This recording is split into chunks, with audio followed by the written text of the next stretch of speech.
নমস্কার, high news আপনাদের সকলকে স্বাগত। আমি শ্রীপনা রয়েছে আপনাদের সঙ্গে। শুরু করছে আজকে নিউজ টুডে। কসবায় শিক্ষকদের কর্মসূচিতে শুধু শিক্ষকেরাই ছিলেন না, ছিলেন কিছু বহিরাগতরাও। সাংবাদিক বৈঠক করে দাবি পুলিশ কমিশনার মনোজ ভার্মার। কসবায় শিক্ষকদের কর্মসূচিতে শুধু শিক্ষকরাই ছিলেন না, ছিলেন কিছু বহিরাগতরাও। বাধ্য হয়ে হালকা বল প্রয়োগের ব্যাখ্যার পর এবার নতুন তত্ত্ব শোনালো কলকাতা পুলিশ। ভিডিও দেখিয়ে তারা প্রমাণ করতে চাইলেও পুলিশ শান্তভাবেই পরিস্থিতি নিয়ন্ত্রণ করছিল।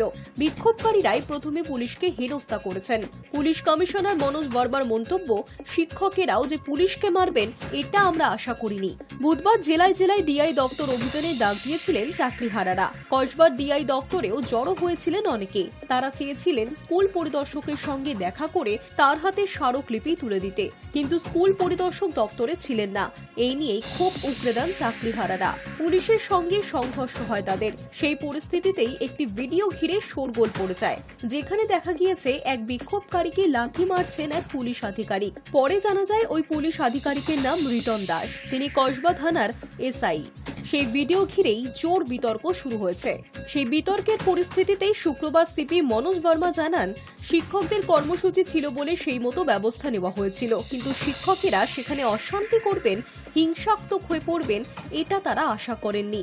সিপির কথায়, শিক্ষকদের তালা লাগানোর কথা ছিল, কিন্তু তালা লাগানো এবং তালা ভাঙা দুটো এক ব্যাপার নয়। শিক্ষকদের বিক্ষোভ, আপনি কি ভাববেন ওখানে অশান্তি হবে, কেউ প্রত্যাশাও করেনি। ঘটনার সময় সেখানে বহিরাগতরাও উপস্থিত ছিলেন বলে দাবি করছেন সিপি। তিনি বলেন, শিক্ষকেরা ওখানে আসার পর আমরা বুঝতে পারি ওখানে বাইরের লোক রয়েছে। যে মুহূর্তে আমাদের কাছে খবর আসে সেই মুহূর্তে সকলকে সতর্ক করা হয়েছিল। পুলিশ জানিয়েছে বহিরাগত কারা ছিলেন তা তদন্ত করে দেখা হচ্ছে। প্রথম জিনিস হচ্ছে that it was a teachers program. What can you expect, মানে টিচাররা কি করবে? So because it is a teachers program, the arrangement was made accordingly. Nobody expects that teacher ওখানে গিয়ে ভায়োলেন্স করবে, মারধার করবে। This is not expected. তালা লাগানোর কথা ছিল, কিন্তু তালা লাগানো হয়নি। ইট ইজ এ ডিফারেন্স, মানে হিউজ ডিফারেন্স। তালা লাগানো আর তালা ভাঙানো দুটো আলাদা জিনিস। আমার কাছে এক্সাক্ট ফিগার্স নেই, ফিগার্স আমরা পরে দিয়ে দিতে পারি, কিন্তু ভিডিও যেটা দেখে মনে হচ্ছে মেবি অ্যাবাউট 10-12-15%। প্রথম হচ্ছে যে অফিসার যার আগেনস্ট এরকম অ্যালিগেশন এসছে, আপনারা ওর মেডিকেল রিপোর্ট একটু দেখলে ভালো হবে, ওর কি রকম ইনজুরি হচ্ছে। প্রথম তো হচ্ছে ইট was a teachers programme, nobody expects টিচাররা পুলিশকে মারবে, এটা কারো এক্সপেকটেশন ছিল না, তবু মারা হয়েছে। তারপরে কি রকম ইনজুরি আছে, 1 person he was admitted in school, police person 3 দিন হসপিটালে ছিল, এখন ডক্টর ওকে বাড়ি পাঠিয়েছে। হি ইজ নট এবল, মানে he has been given bed rest because he is not able to move. 14 দিন বেড রেস্ট আছে, তারপরে ওর এমআরআই হবে।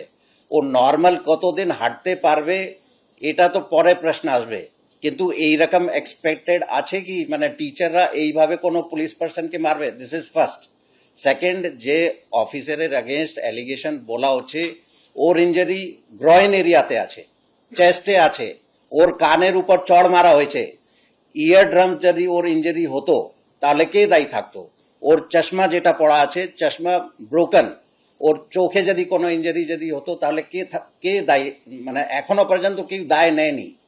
মানে সব থেকে আনফর্চুনেট যেটা আছে, পুলিশের আগেনস্ট অনেক কিছু বলা হচ্ছে, মানে বিভিন্ন রকম অ্যাডজেক্টিভ দিয়ে মানে বলা হচ্ছে, গুন্ডা আছে, ডেমন আছে, ডেমোনাইজড, ব্রুটালাইজড, মানে অনেক কিছু ইউজ হচ্ছে। But so far not even a single word has been said against the persons who have caused injury to the police persons. সাংবাদিক বৈঠকে সিপির সঙ্গে ছিলেন যুগ্ম কমিশনার রূপেশ কুমার। তারও বক্তব্য, বিক্ষোভকারীরা জবরদস্তি ভিতরে প্রবেশের চেষ্টা করেছিলেন। ডিআই দপ্তরের মূল ফটকের সামনে গার্ডরেল বসানো হয়েছিল, তা ভাঙা হয়। তখনও পুলিশ শান্তভাবেই পরিস্থিতি নিয়ন্ত্রণ করেছে। বিক্ষোভকারীরা ভিতরে প্রবেশের পর শেষ কোলাপসিবল গেটের কাছেও জমায়েত করে। ওই গেটও ভাঙার চেষ্টা করা হয়। ভিডিও দেখে রূপেশ কুমার দাবি করেছেন, বেলা 12:18 প্রথম ব্যারিকেড ভাঙা হয় তালাও। এরপর 12:30 পুলিশকে হেনস্থা। তার আগে পুলিশ ফোর্স ব্যবহার করেছে এরকম কোনো প্রমাণ পাওয়া যায়নি। পুলিশ শান্তভাবেই অনুরোধ করেছিল। পুলিশের 13 জন জখম হয়েছেন। বিক্ষোভকারীরা গেট টপকানোর সময় একজন মহিলা পুলিশ কর্মী চোট পেয়েছেন, তার শরীরের উপর দিয়ে চলে গিয়েছেন বিক্ষোভকারীরা। ভিডিওয় শোনা গিয়েছে তালা ভাঙবো, পেট্রোল দিয়ে জ্বালিয়ে দেব। এত প্ররোচনার পরই পুলিশ ফোর্স ব্যবহার করেছে। তবে চাকরিহারা বিক্ষোভকারী শিক্ষককে লাঠি মারা উচিত হয়নি শুক্রবার মেনে নিলেন পুলিশ কমিশনার। পাশাপাশি তিনি জানিয়েছেন কসবার ঘটনায় রিটনকে হেনস্থা করা হয়েছে, তিনিও আঘাত পেয়েছেন। উল্লেখ্য, রিটন দাসকে কসবা কাণ্ডের তদন্তকারী অফিসার করা নিয়ে যে বিতর্ক তৈরি হয়েছিল তা নিয়েও মুখ খুলেছেন সিপি। তিনি বলেন, কলকাতা পুলিশে যিনি ডিউটি অফিসার তিনি প্রথমেই তদন্তকারী অফিসার হন, প্রয়োজনে পরে তাকে বদলানো হয়। এক্ষেত্রে রিটন দাস ডিউটি অফিসার ছিলেন, তাই তিনি তদন্তকারী অফিসার ছিলেন, তাকে তো বদলানো হয়েছে। এটা কলকাতা পুলিশের সাধারণ বিষয়। High news network. ওয়াকফ বিরোধিতায় অগ্নিগর্ভ মুর্শিদাবাদ। শুক্রবার সুতির সাজুর মোড় রণক্ষেত্র আকার ধারণ করার পর শনিবার সকাল থেকে শুরু হয় 12 নম্বর জাতীয় সড়কে যান চলাচল। ওয়াকফের বিরোধিতায় অগ্নিগর্ভ মুর্শিদাবাদ। শুক্রবার সুতির সাজুর মোড় রণক্ষেত্র আকার ধারণ করার পর শনিবার সকাল থেকে শুরু হয় 12 নম্বর জাতীয় সড়কে যান চলাচল। রাতভর বিভিন্ন এলাকায় চলে তল্লাশি, গোটা এলাকা থমথমে। উল্লেখ্য, ওয়াকফ আইনের বিরোধিতায় অগ্নিগর্ভ হয়ে ওঠে মুর্শিদাবাদ। চলে গুলি, আহত হয় 2 জন, পুড়ে যায় বাস। সড়ক পথে বন্ধ ছিল যোগাযোগ ব্যবস্থা, ব্যাহত হয়ে পড়েছিল রেল পরিষেবা। পরিস্থিতি সামলাতে শামশেরগঞ্জে পথে নামে বিএসএফ। ওয়াকফ সংশোধনী আইনের প্রতিবাদে দফায় দফায় উত্তেজিত হয়ে ওঠে নবাবের শহর। জঙ্গিপুরের উত্তেজনার পর কড়া হাতে পরিস্থিতি সামলাতে পথে নামে প্রশাসন। নয়া আইন অনুযায়ী জারি করা হয় 163 ধারা। কিন্তু শুক্রবার দুপুর থেকে শামশেরগঞ্জের পরিস্থিতি বিগ্রতে থাকে। ডাকবাংলো মোড় থেকে সুতির সাজুর মোড় পর্যন্ত 12 নম্বর জাতীয় সড়ক অবরোধ করে জনতা। পুলিশকে লক্ষ্য করে শুরু হয় ইট বৃষ্টি, তারপরই লাঠিচার্জ করে পুলিশ। এরপরে বোমা পড়ে বলে অভিযোগ। আহত হন ফরাক্কার এসডিপিও। প্রাণ বাঁচাতে স্থানীয় মসজিদে আশ্রয় নেয় পুলিশ। আইন শৃঙ্খলা সামাল দিতে পাল্টা কাঁদানে গ্যাস ছোড়ে পুলিশ। পরিস্থিতি হাতের বাইরে চলে যায়। বিক্ষোভকারীরা সরকারি বেসরকারি বাস পুড়িয়ে দেয়। অভিযোগ উঠছে আগুন জ্বালানো হয় অ্যাম্বুলেন্সেও। ধুলিয়ান ট্রাফিক পুলিশের অফিসেও ভাঙচুর করে অগ্নিসংযোগ করা হয় বলে অভিযোগ। অগ্নিগর্ভ পরিস্থিতি সামাল দিতে পুলিশের বিরুদ্ধে গুলি চালানোর অভিযোগ উঠছে। গুলিবিদ্ধ হন 2 যুবক। পরিস্থিতি আরও বিগ্রতে থাকলে বিএসএফ নামানোর সিদ্ধান্ত নেওয়া হয় প্রশাসনের তরফে। তবে শনিবার সকাল থেকে পরিস্থিতি নিয়ন্ত্রণে। High news network. ওয়াকফ আইনের প্রত্যাহারের দাবিতে উত্তপ্ত হয়েছিল মুর্শিদাবাদ। জঙ্গিপুর সুতির পর শনিবার সকালে নতুন করে উত্তেজনা ছড়িয়েছে শামশেরগঞ্জের ধুলিয়ানে। এই প্রতিবাদের নামে তাণ্ডব কোনোভাবেই বরদাস্ত করা হবে না বলে শনিবার সাংবাদিক বৈঠক করে জানালেন ডিজিপি রাজীব কুমার। সেই সঙ্গে জনসাধারণকে প্ররোচনা এবং গুজবে কান না দেওয়ার আর্জি জানিয়েছেন তিনি। We will not tolerate any kind of violence. And আপনাদের এটার জন্য গ্রামে দিকে নিউজ চলে যাবে, এটা চলে যাবে, it spreads. People cannot be, our strength is people. So people যারা যদি ওদের rumor believe করবে, we have a issue.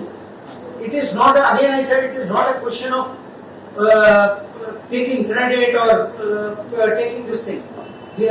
We are all doing whatever is possible. We will do not only this, even if it is required, we will do it now also, if it is required. Yes, it was required at that time, you have not, I am saying it is not a question. Your idea is what, you must understand, you are also part of the society. People are not here, you are here, and should I blame him or him? I am seeing them as people. I am seeing we have to protect. Minimum force, whatever is required, will be done. It against individual order will go. And we will use whatever force, resources, others, we will use whatever is available to us, we will use it effectively. The only thing is rumors have to stop. The damage which has been done, the government will stand by it. We will stand by the people. We will see, right now the idea is we protect property and lives of people. So here it is not this postmortem is, it will, once this is over, We'll review everything. But right now, time is to stand together to fight this menace. No violence is required, and police, as I told you, minimum force, whatever is required, will be used. There is nothing shying away from that. But we are not trigger happy. This is how people try to, couple of this thing, couple of people will make a statement. Police force. It's not about that. People who are strong can only use minimum force. Jara bhai bhai pura elo pathadi ki chukaj karo. We are facing the situation boldly, but we need the cooperation. ফের জম্মু ও কাশ্মীরে অনুপ্রবেশের ছক পাকিস্তানি জঙ্গিদের নিয়ন্ত্রণ রেখায় পৌঁছানোর আগেই খতম। জৈশ-ই-মোহাম্মদের শীর্ষ কমান্ডার সহ 3 জিহাদি। আর এই গুলির লড়াইয়ে শহীদ হয়েছেন ভারতীয় এক সেনা। জম্মু কাশ্মীরের নিরাপত্তা বাহিনীর সঙ্গে গুলির লড়াইয়ে নিহত হয়েছে সন্ত্রাসবাদী সংগঠন জৈশ-ই-মোহাম্মদ গোষ্ঠীর 3 কমান্ডার। শুক্রবার সকাল থেকে উধামপুর ও কিস্তিওয়ারে শুরু হওয়া জঙ্গি দমন অভিযানে এই সাফল্য মিলেছে বলে পুলিশ জানিয়েছে। কিস্তিওয়ার জেলাতে চারতুর পাহাড়ে ঘেরা নাইটগাম জঙ্গলে শুক্রবার সকালে সেনার সঙ্গে গুলির লড়াইয়ে এক জৈশ কমান্ডারের মৃত্যু হয়েছিল। রাতে আরও 2 জন সংঘর্ষে মারা পড়েন বলে পুলিশ সূত্রে খবর। নিহত 3 জনের নাম সাইফুল্লাহ, ফরমান ও বাসা। তাদের প্রত্যেকের মাথার দাম ছিল মাত্র 5 লক্ষ টাকা। নানা নাশকতামূলক কার্যকলাপের পাশাপাশি ওই 3 জন জৈশ কমান্ডার জম্মু ও কাশ্মীর তরুণদের মগজ ধোলাই করে জঙ্গি দলের নাম লেখানোর কাজ চালাতেন বলে পুলিশ সূত্রে খবর। অন্যদিকে শুক্রবার আখনুরের সংঘর্ষে এক সেনার গুরুতর জখম হন, পরে হাসপাতালে তার মৃত্যু হয়। গোয়েন্দার তথ্যের ভিত্তিতে সেনার 2, 5 এবং 9 নম্বর প্যারা কমান্ডো ইউনিটের পাশাপাশি সিআরপিএফ এবং জম্মু কাশ্মীর পুলিশের এসজিও স্পেশাল অপারেশন গ্রুপে গত বৃহস্পতিবার জম্মুর আখনুর সেক্টর পাহাড় জঙ্গলে তল্লাশি অভিযান শুরু হয়েছিল। সঙ্গে ছিল সদ্য কাশ্মীরের সন্ত্রাস দমনে নিয়ে যাওয়া আসাম রাইফেলের বাহিনীও। নিয়ন্ত্রণ রেখা লাগোয়া এলাকায় পাক জঙ্গিদের অনুপ্রবেশ চিহ্নিত করার পরেই এলাকা ঘেরাওয়ের কাজ শুরু হয় বলে কিস্তিওয়ার পুলিশ সুপারের দাবি। তো বরফে মোড়া দুর্গম এলাকায় যাতে জঙ্গিরা আত্মগোপন না করতে পারে তা নিশ্চিত করে অভিযানে নামানো হয় আর্মি এভিয়েশন কোরের হেলিকপ্টারও। নিরাপত্তা বাহিনীর কাছে খবর, পাকিস্তান জঙ্গিদের বড় একটা দল জম্মু কাশ্মীরের একাধিক জেলায় ছড়িয়ে পড়েছে। মনে করা হচ্ছে শীত বিদায় নেওয়ার সময় সীমান্তে পেরিয়েছে জঙ্গিরা। তারা একাধিক জেলায় একসঙ্গে হামলার প্রস্তুতিও নিয়েছে বলে মনে করা হচ্ছে। যদিও নিরাপত্তা বাহিনী বহু জঙ্গিকে হত্যা এবং গ্রেফতার করতে সক্ষম হয়েছে।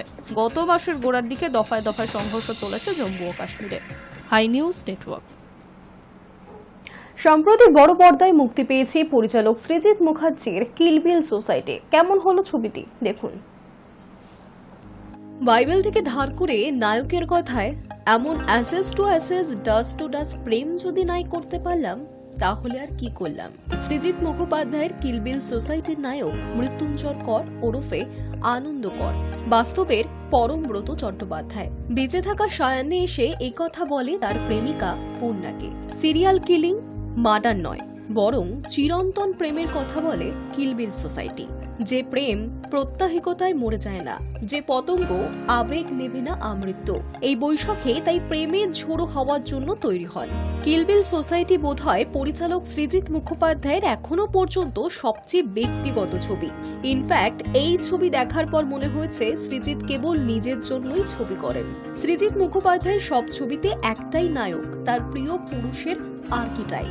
এমন এক ইন্টেলেকচুয়াল বাঙালি পুরুষ যে গীতাও জানে, বাইবেলও জানে, সুমনও জানে, বৈষ্ণব পদাবলীও জানে, শক্তি চট্টোপাধ্যায়ও জানে, জানে ডিলান থমাসও, যে একই সঙ্গে ভীষণ সেলফ রাইটিয়ার্স এবং কখনো কখনো ভীষণ ভালনারেবল।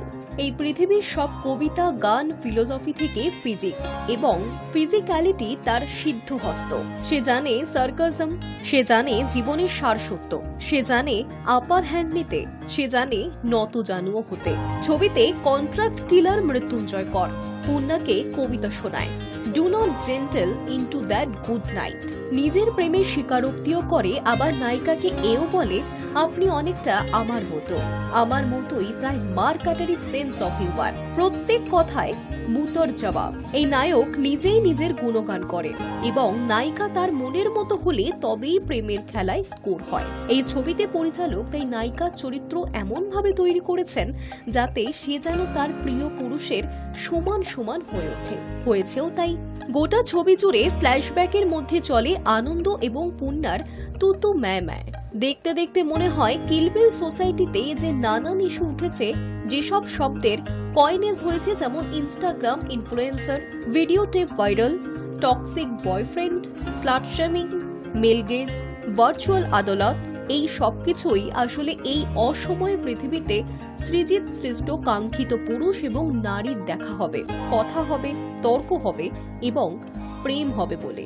আমি আপনি দর্শক সব অজুহাত আসলে। আর যদি খুব মন দিয়ে দেখা যায় তাহলে মনে হবে পরিচালক নিজের ভিতরেই দুজনকে নিয়ে চলেছেন। তাদের দুজনের কথোপকথন আসলে তার নিজের সঙ্গেই নিজের সংলাপ।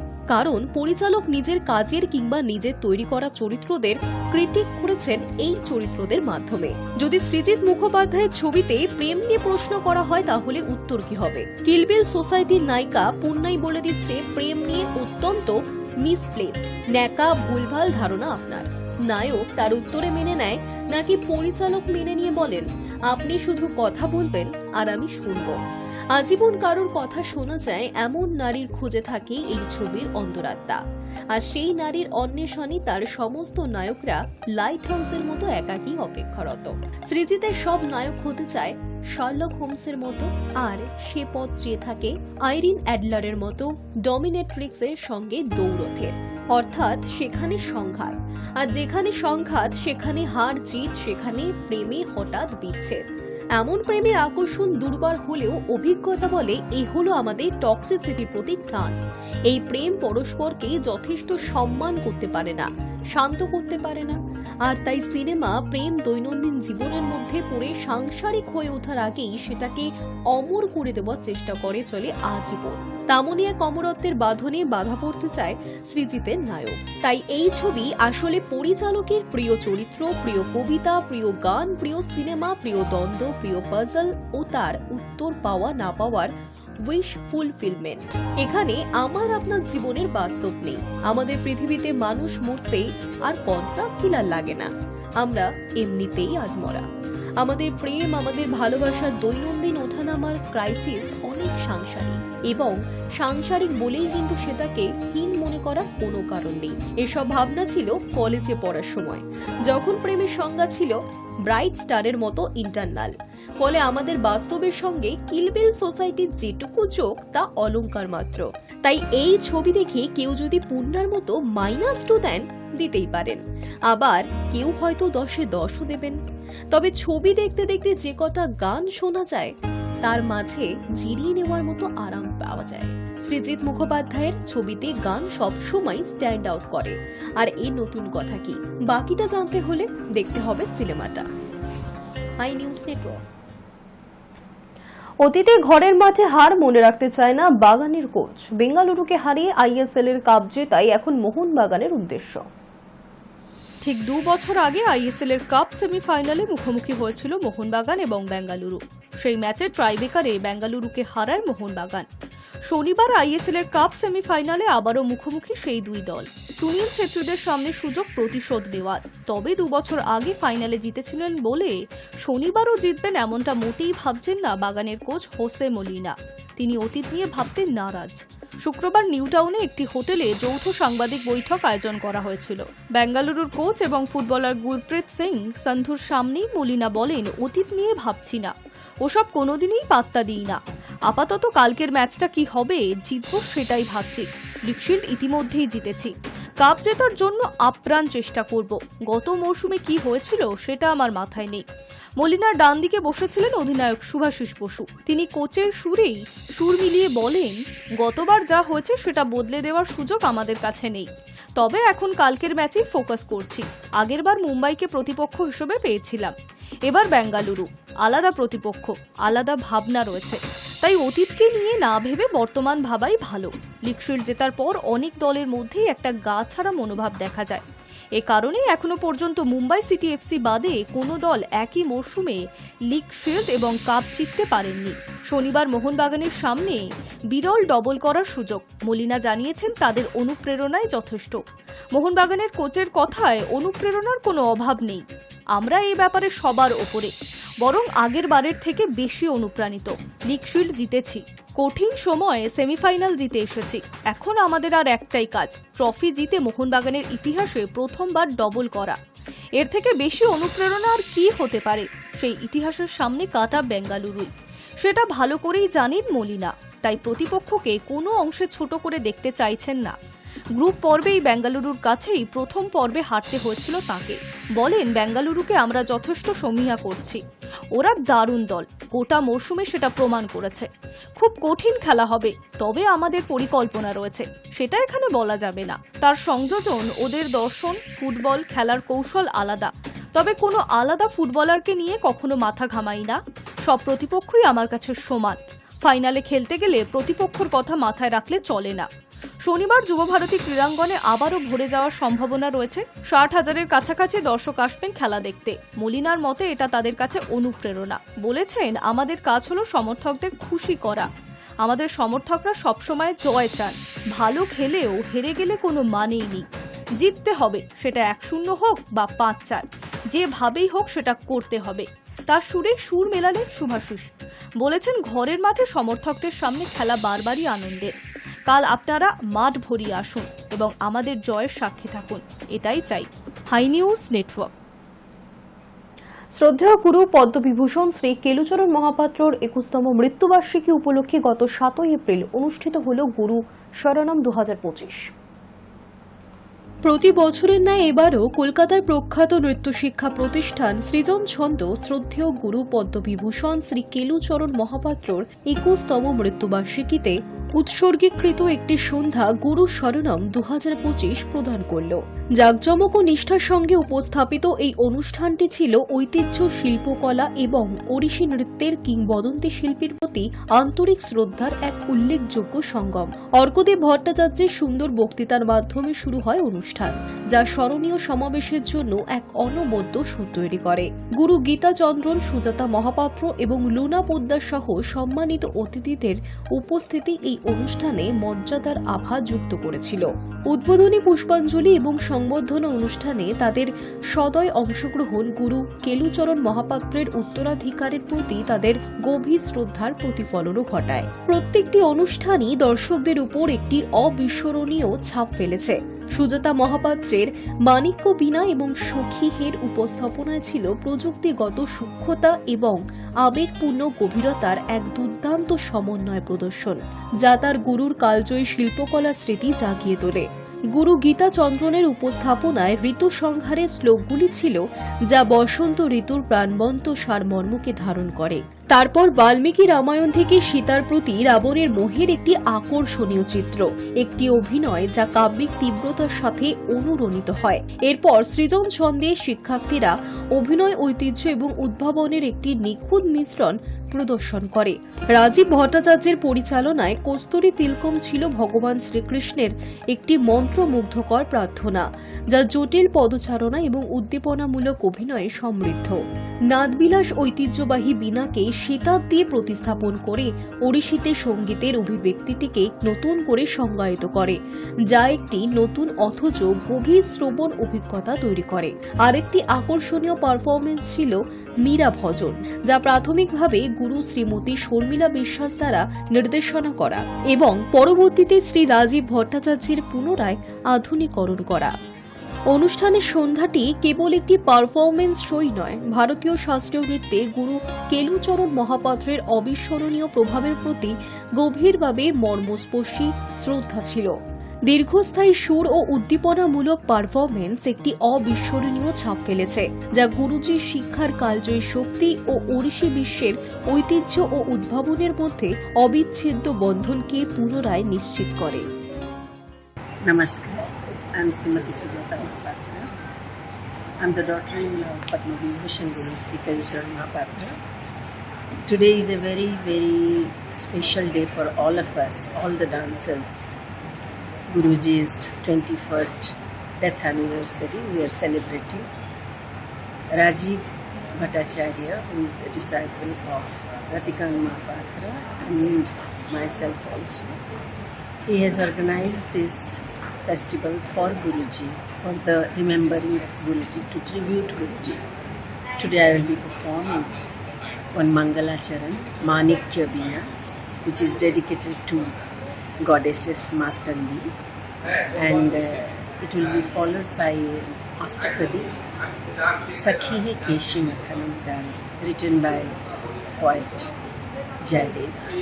I am extremely privileged to be doing this special homage to 21st anniversary of Kelucharan Mahapatra Ji, a guru I have always admired.